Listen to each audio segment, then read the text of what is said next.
Welcome to the Bible in 1 Year with Melissa Sykes. Today is April the 30th, and we begin in 2 Samuel chapter 19, verses 31 through 40, David's kindness to Barzillai. And Barzillai the Gileadite came down from Regelim and went across the Jordan with the king to escort him across the Jordan. Now Barzillai was a very aged man, 80 years old. And he had provided the king with supplies while he stayed at Mahanaim, for he was a very rich man. And the king said to Barzillai, "Come across with me, and I will provide for you while you are with me in Jerusalem." But Barzillai said to the king, "How long have I to live, that I should go up with the king to Jerusalem? I am today 80 years old. Can I discern between the good and bad? Can your servant taste what I eat or what I drink? Can I hear any longer the voice of singing men and singing women? Why then should your servant be a further burden to my lord the king? Your servant will go a little way across the Jordan with the king. And why should the king repay me with such a reward? Please let your servant turn back again, that I may die in my own city, near the grave of my father and mother. But here's your servant Chimham. Let him cross over with my lord the king, and do for him what seems good to you." And the king answered, "Chimham shall cross over with me, and I will do for him what seems good to you. Now whatever you request of me, I will do for you." Then all the people went over the Jordan, and when the king had crossed over, the king kissed Barzillai and blessed him, and he returned to his own place. Now the king went on to Gilgal, and Chimham went on with him, and all the people of Judah escorted the king, and also half the people of Israel. An argument over the king. 2 Samuel chapter 19, verses 41 through 43. Just then all the men of Israel came to the king and said to the king, "Why have our brethren, the men of Judah, stolen you away and brought the king, his household, and all David's men with him across the Jordan?" So all the men of Judah answered the men of Israel, "Because the king is a close relative of ours. Why then are you angry over this matter? Have we ever eaten at the king's expense, or has he given us any gift?" And the men of Israel answered the men of Judah and said, "We have 10 shares in the king. Therefore we also have more right to David than you. Why then do you despise us? Were we not the first to advise bringing back our king?" Yet the words of the men of Judah were fiercer than the words of the men of Israel.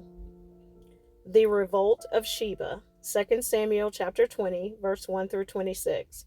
And there happened to be there a rebel whose name was Sheba, the son of Bichri, a Benjamite, and he blew a trumpet and said, "We have no share in David, nor do we have inheritance in the son of Jesse. Every man to his tents, O Israel."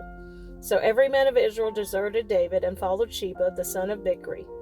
But the men of Judah from the Jordan as far as Jerusalem remained loyal to their king. Now David came to his house at Jerusalem, and the king took the 10 women, his concubines, whom he had left to keep the house, and put them in seclusion and supported them, but did not go into them. So they were shut up to the day of their death, living in widowhood. And the king said to Amasa, "Assemble the men of Judah for me within 3 days, and be present here yourself." So Amasa went to assemble the men of Judah, but he delayed longer than the set time which David had appointed him. And David said to Abishai, "Now Sheba the son of Bichri will do us more harm than Absalom. Take your Lord's servant and pursue him, lest he find for himself fortified cities and escape us." So Joab's men, with the Cherethites, the Pelethites, and all the mighty men, went out after him. And they went out of Jerusalem to pursue Sheba, the son of Bichri. When they were at the large stone which is in Gibeon, Amasa came before them. Now Joab was dressed in battle armor. On it was a belt with a sword fastened in its sheath at its hips. And as he was going forward, it fell out. Then Joab said to Amasa, "Are you in health, my brother?" And Joab took Amasa by the beard with his right hand to kiss him. But Amasa did not notice the sword that was in Joab's hand, and he struck him with it in the stomach, and his entrails poured out on the ground, and he did not strike him again. Thus he died. Then Joab and Abishai his brother pursued Sheba the son of Bichri. Meanwhile one of Joab's men stood near Amasa, and said, "Whoever favors Joab, and whoever is for David, follow Joab." But Amasa wallowed in his blood in the middle of the highway, and when the man saw that all the people stood still, he moved Amasa from the highway to the field and threw a garment over him, when he saw that everyone who came upon him halted. When he was removed from the highway, all the people went on after Joab to pursue Sheba the son of Bichri. And he went through all the tribes of Israel to Abel and Beth-Maachah and all the Berites. So they were gathered together and also went after Sheba. Then they came and besieged him in Abel of Beth-Maachah, and they cast up a siege mound against the city, and it stood by the rampart. And all the people who were with Joab battered the wall to throw it down. Then a wise woman cried out from the city, "Here, here! Please say to Joab, 'Come nearby that I may speak with you.'" When he had come near to her, the woman said, "Are you Joab?" He answered, "I am." Then she said to him, "Hear the words of your maidservant." And he answered, "I am listening." So she spoke, saying, "They used to talk in former times, saying, 'They shall surely seek guidance at Abel,' and so they would end disputes. I am among the peaceable and faithful in Israel. You seek to destroy a city and a mother in Israel. Why would you swallow up the inheritance of the Lord?" And Joab answered and said, far be it from me that I should swallow up or destroy. That is not so. But a man from the mountains of Ephraim, Sheba the son of Bichri by name, has raised his hand against the king, against David. Deliver him only, and I will depart from the city." So the woman said to Joab, "Watch, his head will be thrown to you over the wall." Then the woman in her wisdom went to all the people, and they cut off the head of Sheba the son of Bichri and threw it out to Joab. Then he blew a trumpet, and they withdrew from the city, every man to his tent. So Joab returned to the king at Jerusalem. And Joab was over all the army of Israel. Benaiah the son of Jehoiada was over the Cherethites and the Pelethites. Adoram was in charge of revenue. Jehoshaphat the son of Ahilud was recorder. Sheva was scribe. Zadok and Abiathar were the priests. And Ira the Jairite was a chief minister under David. Psalm 7, a meditation of David, which he sang to the Lord concerning the words of Cush, a Benjamite. O Lord my God, in you I put my trust. Save me from all those who persecute me, and deliver me, lest they tear me like a lion, rending me in pieces while there is none to deliver. O Lord my God, if I have done this, if there is iniquity in my hands, if I have repaid evil to him who was at peace with me, or have plundered my enemy without cause, let the enemy pursue me and overtake me. Yes, let him trample my life to the earth, and lay my honor in the dust. Selah. Arise, O Lord, in your anger. Lift yourself up because of the rage of my enemies. Rise up for me to the judgment you have commanded. So the congregation of the peoples shall surround you. For their sakes, therefore, return on high. The Lord shall judge the peoples. Judge me, O Lord, according to my righteousness, and according to my integrity within me. O let the wickedness of the wicked come to an end, but establish the just. For the righteous God tests the hearts and minds. My defense is of God, who saves the upright in heart. God is a just judge, and God is angry with the wicked every day. If he does not turn back, he will sharpen his sword. He bends his bow and makes it ready. He also prepares for himself instruments of death. He makes his arrows into fiery shafts. Behold, the wicked brings forth iniquity. Yes, he conceives trouble and brings forth falsehood. He made a pit and dug it out, and has fallen into the ditch which he made. His trouble shall return upon his own head, and his violent dealing shall come down on his own crown. I will praise the Lord according to his righteousness, and will sing praise to the name of the Lord Most High. David avenges the Gibeonites. 2 Samuel chapter 21, verse 1 through 14. Now there was a famine in the days of David for 3 years, year after year, and David inquired of the Lord, and the Lord answered, It is because of Saul and his bloodthirsty house, because he killed the Gibeonites. So the king called the Gibeonites and spoke to them. Now the Gibeonites were not of the children of Israel, but of the remnant of the Amorites. The children of Israel had sworn protection to them, but Saul had sought to kill them in his zeal for the children of Israel and Judah.